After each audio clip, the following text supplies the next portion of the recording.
As you may assume by some of my videos and artworks, I really enjoy weird and unique vehicle designs.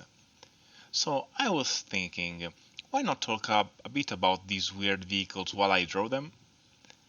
And we're not talking about the F-82 or the Straswagen 103. Yeah, those are unconventional, but I'm speaking about really crazy stuff. Things like this. I don't even know what this is supposed to be. Okay, we are now going a bit too far. What the fuck? Today we start with Mr. Christie and his tanks. Christie started experimenting war vehicle designs with artillery self-propelled guns. The first and most interesting one being a motor carriage for an 8-inch gun, around the 200mm artillery piece, which had a mobile upper wheel used to modify the tension of the tracks, which was a pretty remarkable and unique feature.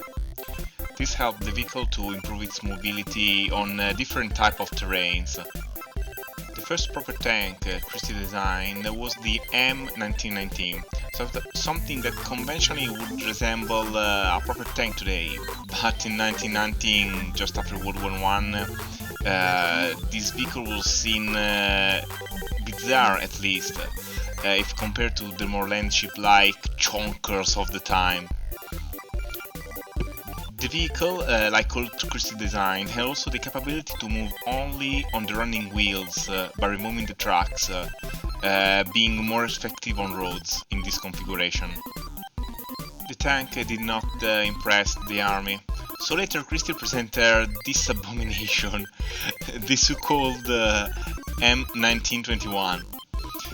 It did not impress the US Army either, despite being a completely new type of nightmare fuel.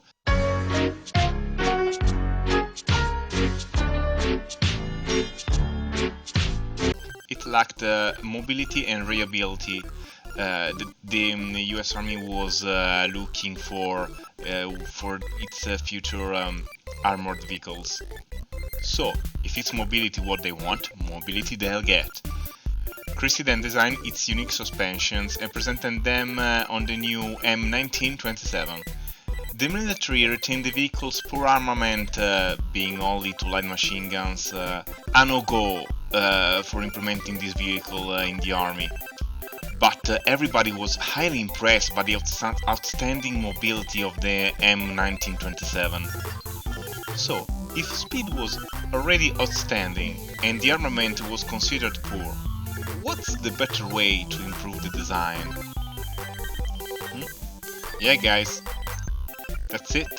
Of course, by adding even more speed and make the motherfucking tank fly.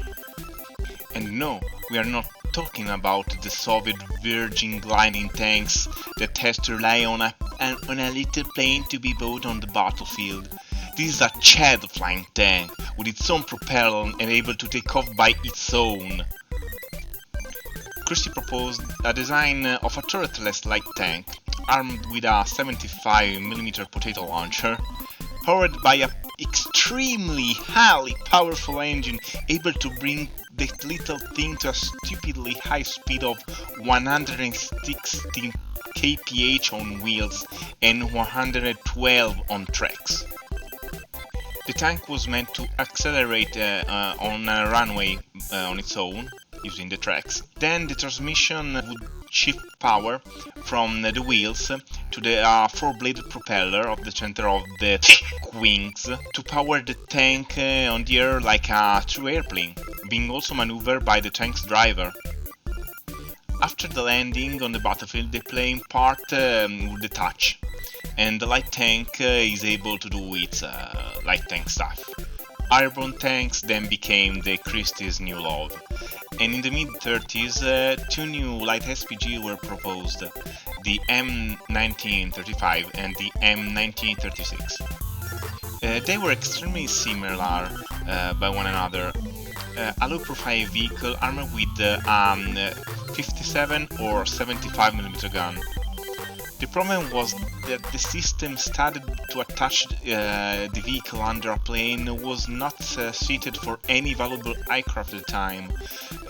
Christie had also a pretty much terrible reputation by not caring for the army's request and designing its own view of vehicles.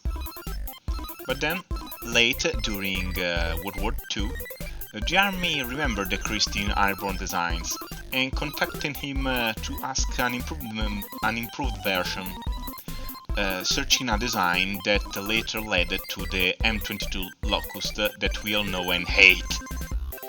The request was pretty simple: a light tank, fast, armed with a 37mm in-rotating turret, able to fit a crew of 3, and small enough to be transported on a new aircraft in development, specifically for the duty of delivering this light tank on the battlefield.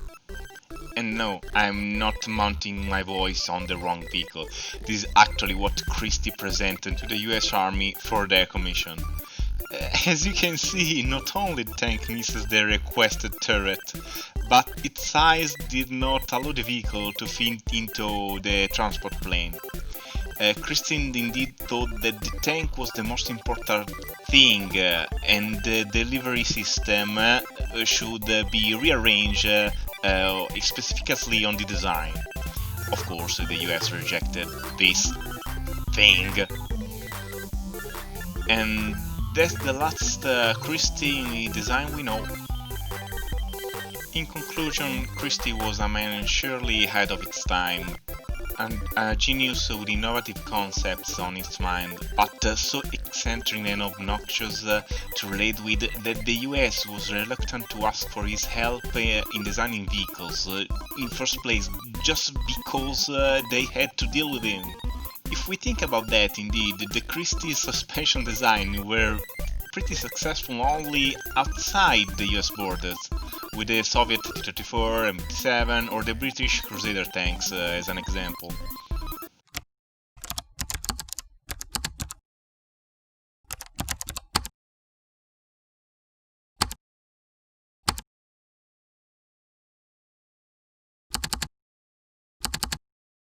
And even if his design were crazy and based only on its own idea of tank, his suspension system was surely an important contributor on the history of tank design.